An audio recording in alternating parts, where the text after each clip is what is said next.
yeah. Oh, yeah.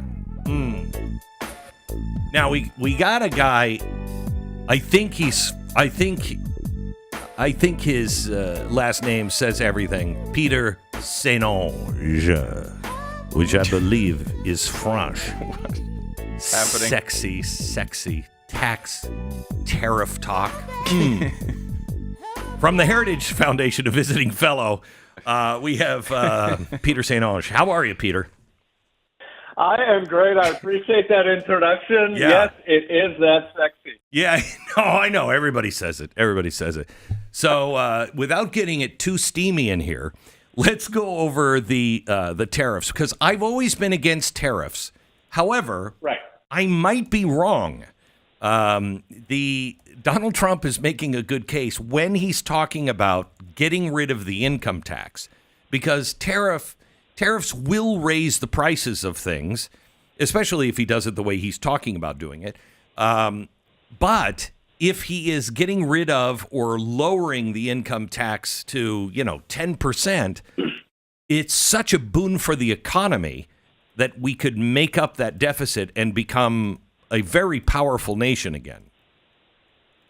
Tell me I'm wrong. That's absolutely correct. Oh, yeah, wow. no, you're absolutely right. And economists, the vast majority of economists go after tariffs. They attack Trump over tariffs. And I think they are looking at the trees for the forest here. Because if you replace a tariff, which is basically a sales tax, but it's one that focuses on imported goods, if you replace that with either reducing or, in our dream scenario, abolishing the entire income tax, is absolutely rocket fuel for the economy. Yeah, hold on. The reason is because He just said abolish the income tax. I mean, pay attention, Sarah. He just said abolish income tax. Oh, yeah. All right, go Thank ahead. you. All right, go ahead. Yeah, so you can cue up the background music. So, yeah, and he actually floated abolishing it with Joe Rogan a couple weeks ago. Mm-hmm.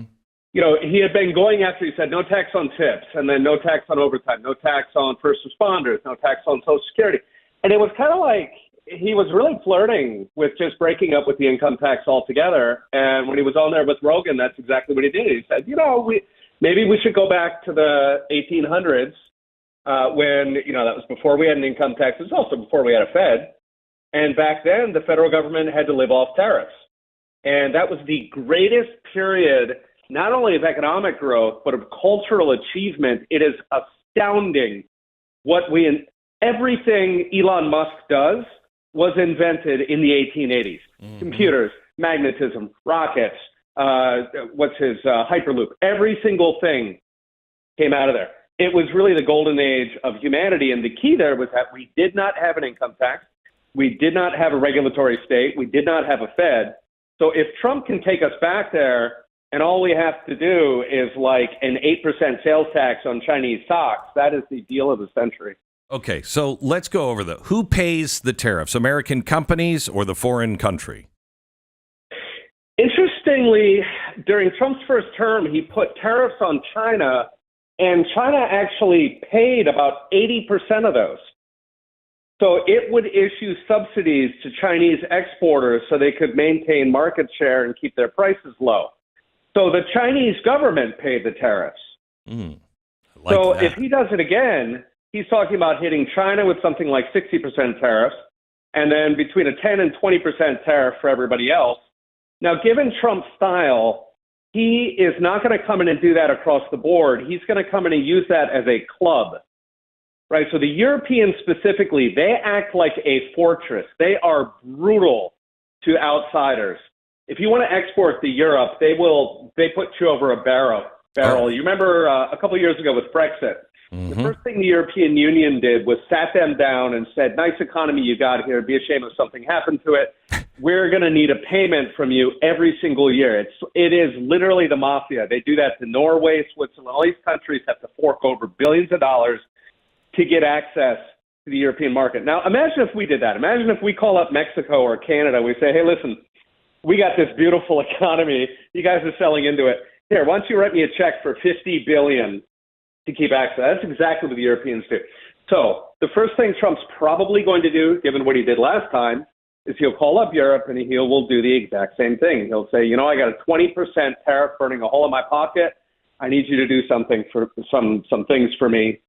But anyway, even if he does end up applying those to all foreigners, the Europeans are not going to cover the exporters because they're in a deep fiscal hole. They don't have the money. They're already bankrupt. They're not going to do what China did. But a lot of those tariffs, especially the ones for China, are probably going to keep getting paid by China because exports to America are what they live on. If they lose that, the game's over. And we should not be empowering them, quite honestly.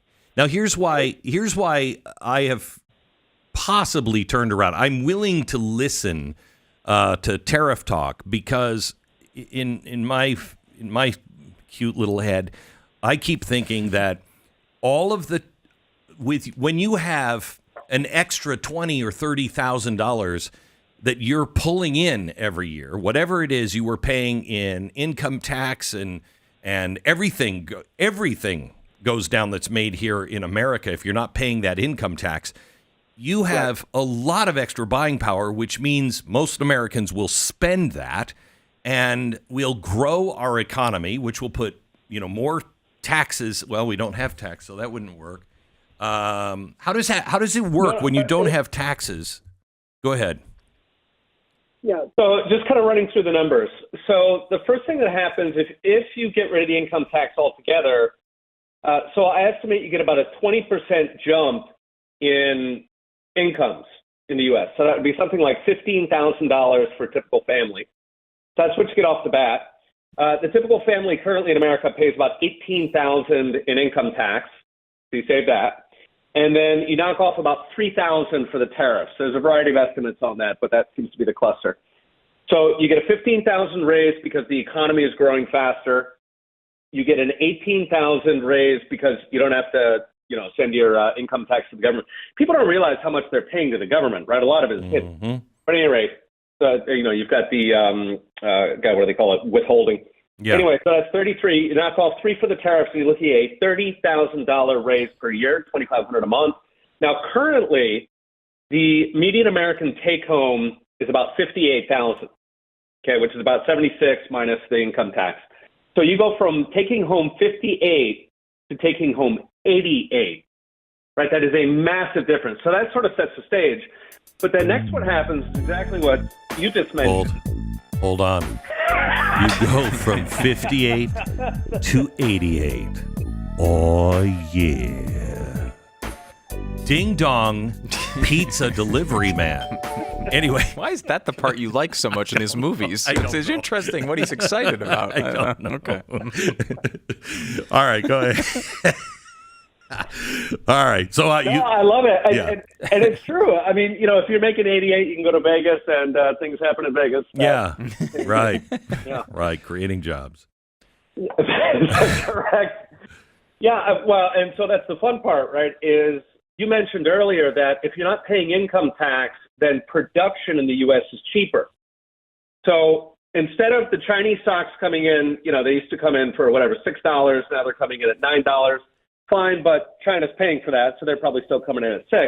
But meanwhile, American factories can make socks for less because they are not paying the income tax. There's a very good chance that we're going to steal a lot of that manufacturing, even if the Chinese government pays for the tariffs. So you've got and that means also because the economy, we're building factories, we're doing things ourselves because we can. Everybody's pay goes up because we need more workers, right? Exactly. And then if you do mass deportations, then those jobs will actually go to Americans. So you've got two possibilities, right? One of them is that China covers the tariffs, in which case it's a free lunch for us. China's sending us about $500 billion. Well, their share would be, let's say, $300 billion. So that would be fantastic. Thank you very much. Or China does not cover the tariffs, in which case Chinese goods are priced out of the market. American goods pay no income tax, so they're cheaper. By the way, every headquarter on earth would try to move to the United States. If you're paying no income taxes in the single biggest economy on earth, everybody is going to be moving here, including the Chinese companies.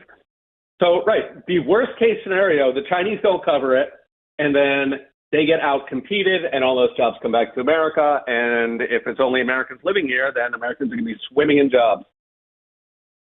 I mean, this is big. How much? Oh, yeah. I mean, he has only kind of floated this on the Rogan show. How real do you think this is? Because I know he loves tariffs. He loves tariffs, and he hates the income tax. So it's beautiful. It's like just like the perfect mutant president that we could possibly have. Peter, isn't the complication here, though, that he can essentially do what he wants with tariffs, but he can't do what he wants with the income tax, and that becomes the heavy lift here. Right. So he would need Congress to play ball on the income tax, and Congress is very tight, as we're all discussing at the moment. There's a ton of rhinos over there. So that's going to need, the pressure and the passion that people showed during the campaign. Yeah, but where millions of Americans showed. We're going to have to put that on the rhinos. Yeah, I think that if he did, a tour even, and it was just all about income tax, you just have to say to people, you go from 58 to 88 in take-home pay. I think a lot of people will be like, you know what? No, I love that. I agree, but you're not going to get, obviously. So in theory, you could put it into a reconciliation bill, right? You could put at least a massive reduction. Yeah. You couldn't, not a constitutional amendment, unfortunately. That's what I would prefer, repealing the 16th. Yeah, me too. You could capture Americans' imagination with this. Yeah, I think that would be pretty great. I do think you'd have issues with some of these, as you point out, rhino type Republicans who would complain about all sorts of things, including deficit stuff, right? Like they would say, "Oh, we're going to lose all this income." All right, so let me take a break, and then let's talk about the deficit, Peter. All right. Peter saying, Onge, he is, I'm not going to hold it against him for being French. I mean, somewhere in his past, somebody had sex with a Frenchman. Okay, let's move past that. He's with the Heritage Foundation, a visiting fellow. This is definitely the weirdest interview he's ever done. He's regretting every minute of this. He's like, this is the end of my career and my credibility. Okay, I think I got this number from you, Peter, but tariffs would bring in about $900 billion, almost $1 trillion. But we're spending now, I don't even know how much, $4 trillion a year, some crazy number like that. So how do you bridge the gap? 6.5, yeah. 6.5. Okay. All right, good. So there's a bit of a gap there. There's a $5.5 billion trillion dollar gap. Yeah, so income tax itself is taking about $2.5 trillion. Mm-hmm. And then you've got you've got payroll, you've got excise, things like gasoline, cigarettes, whatnot. You've got, capital gains, corporate income tax. Those hopefully would be folded into an income tax repeal, those last two. You put it together and you're looking at about $2.4 trillion in lost revenue. And then you've got 900 in tariffs coming in for it. So you got a gap of about 1.5. Now, if the economy grows 20%, then you're going to get about 500 billion more from payroll tax and from excise. So you're looking at a net loss of 1 trillion. Now, I personally would prefer to get rid of the payroll tax as well. Yes. The payroll tax is, it's pernicious. not as bad as the income tax, right? Because the income tax is on top of it. It also varies with how much you produce. The payroll tax is a flat tax. So, in a perfect world, we're not taxing work at all. We're taxing bad things, not good things. But in the grand scheme, in terms of incentives, get rid of income tax first, and then we can have the next conversation, which would be getting rid of the payroll tax. So if we just get rid of the income tax, we're talking about 2.4 net of the tariffs, net of the economic growth, you're talking 1 trillion. So you'd be cutting 1 trillion out of a budget of about 6.5. Now, Elon is, he's talking about DOGE, his Department of Government Efficiency, and he's floating 2 trillion. So I haven't seen the math on those. I don't know where that's coming from. I agree wholeheartedly. I'm certain that we can cut much more than that. The easy part is just cutting out the parts of the military that invade foreign countries. So bring them home, put them on the border, put them in the Coast Guard, convert the Navy ships into Coast Guard ships that patrol our waters, stop invading other countries. That'd be a very easy 800 billion. If we look at countries like Japan or UK, which have, the UK has a functioning military, it's got a Coast Guard, although it doesn't use it. It's got nuclear weapons, it's got the whole kit, and they spend less than 100 billion. So that's very easy. Of course, you could cut welfare for able-bodied people, which, the government tries very, very hard to hide how much it spends on welfare, but it's easily over $1 trillion. The cost of illegals themselves, which very conservatively is about 150 billion a year, maybe closer to 300 billion by some estimates, because again, they're trying to hide the costs. Pharmaceutical, right? That's going to be coming into focus with RFK here, but there is a ton of waste and corruption in pharmaceutical payments. Those are something like 20% of our economy. So you can go through those, but really, if you sort of zoom out, you're very familiar with the 10th Amendment. There are precisely 4 agencies that are authorized, right? State, Justice, Defense, Treasury, with post offices. And so, strictly speaking, if we had a Supreme Court that actually read the common sense language in the 10th Amendment, almost the entire thing is gone. You would slash everything. Personally, I would keep Social Security and Medicare because they've already been paid for. That's a complicated issue, I think. You've got to make sure that people are protected because they already got ripped off on the way in. But aside from that, almost everything they do, these from DEI to just to the Federal Reserve, all of that is unconstitutional. You slash that down and you're probably more than $3 trillion down. So do you think we have a shot at doing that? Is he putting the team in around him to do something like this? So the closest we have, I follow Polymarket very closely. They've got odds on pretty much everything out there. Right. And the sort of tip of the spear on income tax repeal is starting with tax on tips, right? That was the one that he most clearly promised. And so that's kind of a proxy for whether, we're going to start hacking away at the income tax. Right. So tax on tips is currently running 38% on Polymarket. That's the number I'm watching.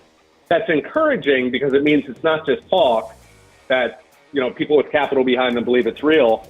But for sure, Congress is going to have to play ball if we're going to get it big. Yeah. Thank you so much, Peter. We'll have you on again. A great explanation of this. Peter St. Onge, he is with the Heritage Foundation. You can follow him at petersaintonge.com. Good luck spelling Onge. I mean, just saying.